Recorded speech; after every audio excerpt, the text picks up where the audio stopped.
magpapalit tayo ng sprocket set. Palitin na kasi tong chain ko.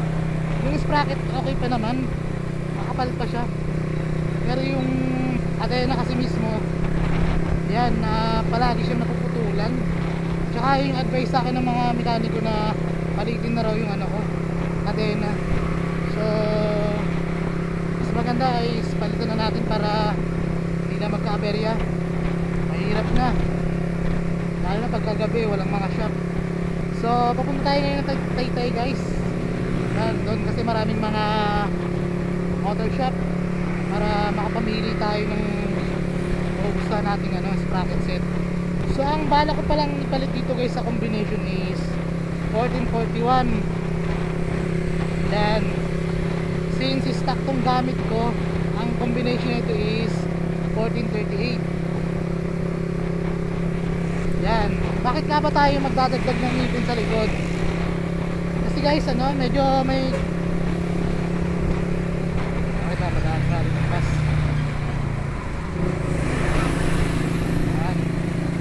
so bakit nga ba tayo magdadagdag ng ngipin sa ano, sa likod? Kasi guys, since nagpalit ako ng size ng gulong, both front tsaka rear. Sa rear ko kasi is nakaano ako ngayon, 70-80. Then sa likod naman is 90-80. Yan. So since naka-stock tayo na 1438, medyo hirap sa arangkada, lalo na sa mga paahon. Gawa ng ang size kasi na to guys is pang high speed. Yan. Kasi yung stock size ng Raider FI is mas maliit pa dyan kumpara sa naka-install sa akin ngayon. Kaya yan, yun yung naging ano na side effect. Medyo humina yung hatak sa mga kahunan. So kaya magdadagdag tayo ng ngipin sa ano, sa likod para kahit paahon ng daan yan, kayang kaya. Tsaka dagdag na rin guys ng ano, may kabigatan din kasi tayo. So ang huling timbang ko is 75 kilo. Yan.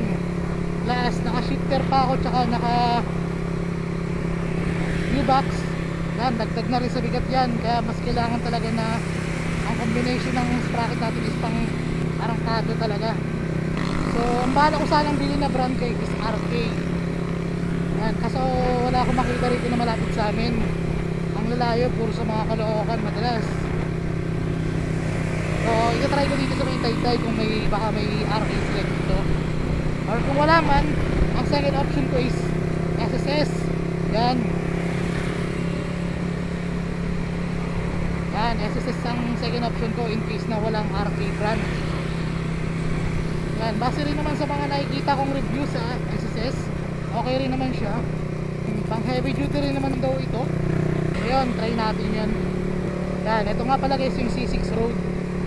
Yan, maligaling ako sa Bikutan. Pag diniretso mo to is puro pataytay na to, puro Rizal. Bali sinamantala ako na wala akong pasok ngayon nang makapagpalit tayo ng sprocket. Kasi mahirap nang maputulan ng ano, alanganing lugar at alanganing oras. Minsan di pa man din ako nagdadala ng tools. So hanggat maaga, agapan na natin kaagad. Mahirap na mag-risk. Ganda talaga dito sa C6, no?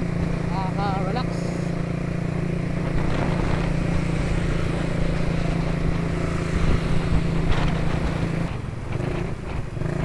Yan.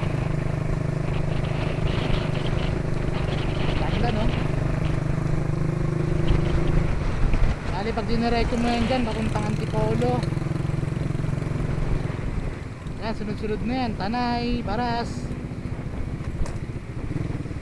Ayan, basta makapunta ka ng Quezon.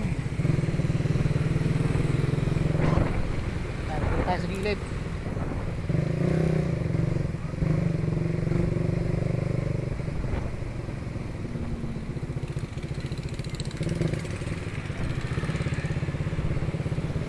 Yan, ito mo. Hilera yan guys, hanggang dulo pa yan, sa kabila pa yan.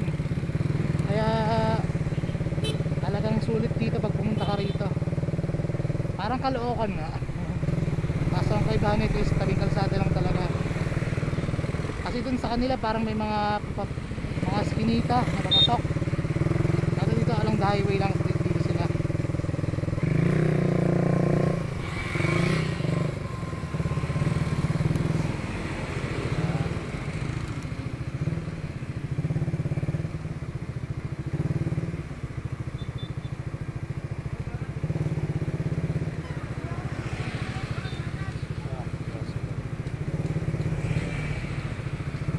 May sprocket kayo dito? Meron sir. Ano mga brand? Ano ba ikaw ito sir? Ano mga brand meron kayo?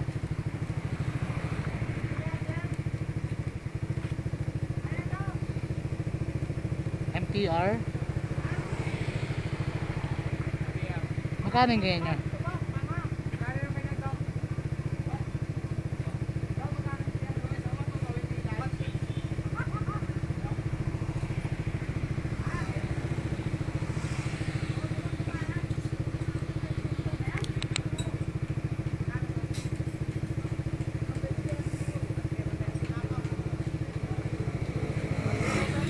One three? 1-3.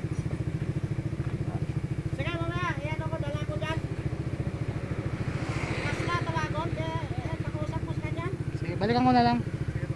Thank you. Balikan siya. Balikan ko. Thank you.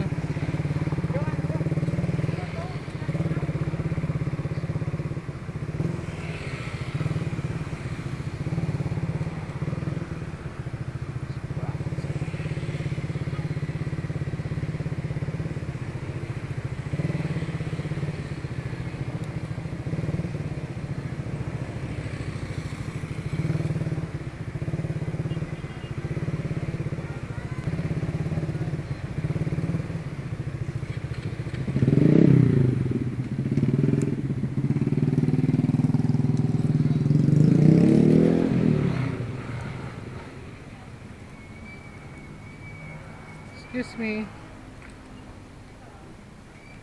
Ate, may mga sprocket kayo rito? Sprocket? Anong brand yung mga sprocket niyo dito?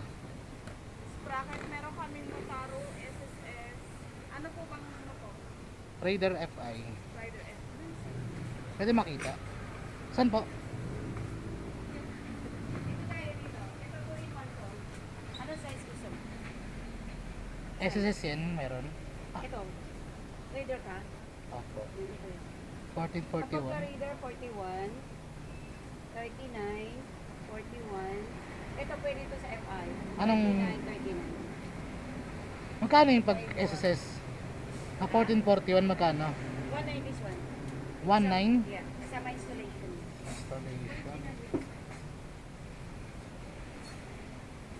Anong kulay ito? Gold? Yes. Pwede makita. Anong brand?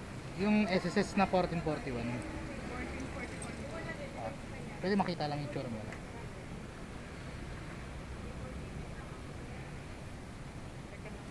Sige po.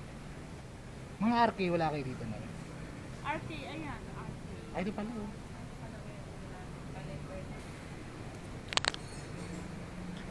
Yan guys, dito ako bumibili ng mga RCB parts.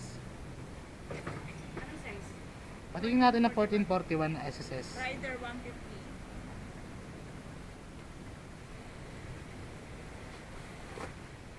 Ayan. 41. Ano ba yan? Kay ano po yan? Kay sabi. Yung RK nyo, te, set din yan. 7 RP. Set na rin po. Pwedeng may gantong size din. May chain na to. Meron. Kasi yung chain na ito. Ito. Asan? 7. Kasama na install nun, te. No? You have to pay the installation fee. Dito kasama. Kasama. Magkano ang installation fee dito? 150. 150. Hindi magkano sa lahat. 280. 27 plus 150. 270. Ano? Sorry? 2950. 290. This one 27 plus 150 to 850. 1441. At saka ito alloy ko ah. Ay, wala yung Hinahanap mo? Steel. No, this one alloy. This one is steel, this one alloy. Ah, This one steel. Ito lang ano niya. Walang Pero branded. walang pure ano. Oo. Ito steel din to. Oo, ito. Pure steel to. Mhm. Ito free Ano stone. yung plate niya? Ah, okay. Yung maliit. Steel. Ito na lang. Steel. Open. Ikot na lang sir. Price, price. Saan iikot? Kanan tayo. Ano? Pag kanan mo dyan, kanan unang kanto. Okay po. Yan, so SSS na lang guys. Ang hanap ko kasi ano, pure steel na ano, harap likod. Kasi pagka steel, tagal mapudpud yan, unlike sa mga ano, alloy.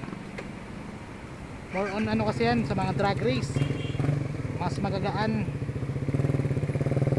So mas preferred ko ang steel. Yun nga lang ang consequence is kinakalawang din siya katagalan. Pero okay lang naman sa akin yun. Masipag naman tayo maglinis.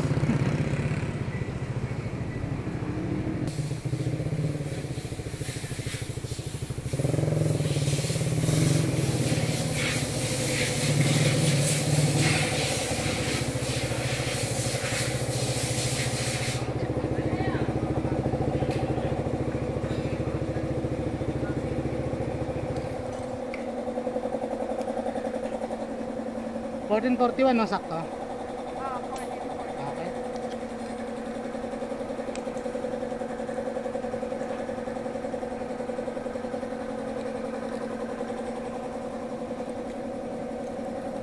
Ano sabi sa'yo dito? Ha? 150 ang labor. Hindi, ano, free. Free na ang labor. Oo. Ang RK yung may plus 150 na ano, install. Tapos magkano bigay niya? 1.9. 1.9 Oo. kasama din.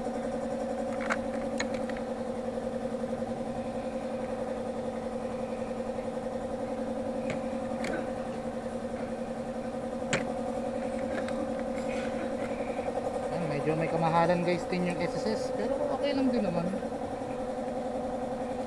Yan, ang habol ko kasi guys is steel para pang ano, long ride.